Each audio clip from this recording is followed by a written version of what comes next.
The Lost King of France by Deborah Cadbury. Read by Hannah Gordon. From the portrait by Alexandre Kucharski, Louis Charles, Duc de Normandy, looks out confidently on the world, with large blue eyes in a sensitive face framed by fair hair, the perfect storybook prince. His life had begun in 1785, 4 years before the French Revolution, and his early years had been spent in the gilded palace of Versailles, near Paris. At the age of 4, on the death of his older brother, he had become the Dauphin, the royal heir of the Bourbon dynasty that had sat on the French throne since the 16th century. With his good looks and sunny nature, he was a much-loved child, Marie-Antoinette's treasured little chou d'amour. However, this charmed childhood in the elegant walkways of Versailles led only to a life of terror as he was encompassed by the Revolution. When his father, Louis XVI, and then his mother, Marie-Antoinette, were executed at the guillotine in 1793, the orphan of the Temple prison inherited the hatred of a nation. Confused and terrified, the boy king became the victim of brutal abuse in his rat-infested cell. He was thought to have died in the Temple prison in Paris at the age of 10, unrecognizable as the royal prince, his body covered with scabies and ulcers. In 1795, when leaders of the French Revolution announced his death, rumors immediately began to circulate that he was still alive. Many were convinced that he had been spirited out of the prison by royalist supporters and had escaped to safety abroad, ready to reclaim the throne. After all, there was no tomb to mark his official burial site. His death certificate, drawn up by revolutionary officials, was widely believed to be a forgery. One official's wife even admitted she had helped to smuggle him from the prison in a laundry basket, leaving a dying substitute child in his place.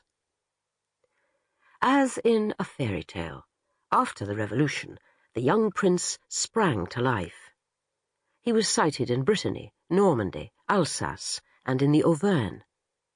Was he the charming and dignified Jean-Marie Hervagot, who attracted a large following intent on seeing him attain the throne? Could he have been the rough diamond Charles de Navarre, whose love of parties usually ended in drunken bad manners, accounts of which tallied so neatly with the brutalizing treatment meted out to the son of Capet in prison? Or was Louis Charles the suave and smooth-talking Baron de Richemont, who could tell of his childhood in Versailles and the Temple prison in compelling detail? Over the years, more than 100 young Dauphins stepped forward to claim their inheritance.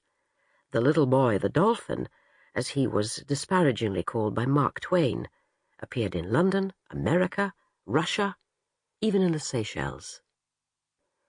In time, Dauphin, not necessarily of French origin or even French-speaking, surfaced in all corners of the globe. Some claimants seemed genuine, gaining supporters willing to sponsor their cause. Others were swiftly exposed as frauds.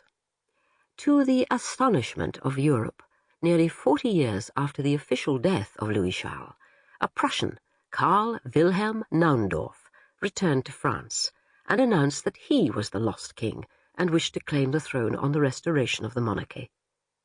Unlike many other claimants, Prince Naundorff could remember his childhood in Versailles with chilling accuracy and vividly describe his escape from the Temple prison. A succession of former courtiers at Versailles, even the Dauphin's governess and nursemaid, joyfully confirmed he was telling the truth. Yet the French authorities rejected his claims. His numerous identity documents were seized, and he lived out his years in exile. There is one remaining clue to the mysterious life of the young prince, a grisly relic inside the great Gothic basilica at Saint-Denis in Paris.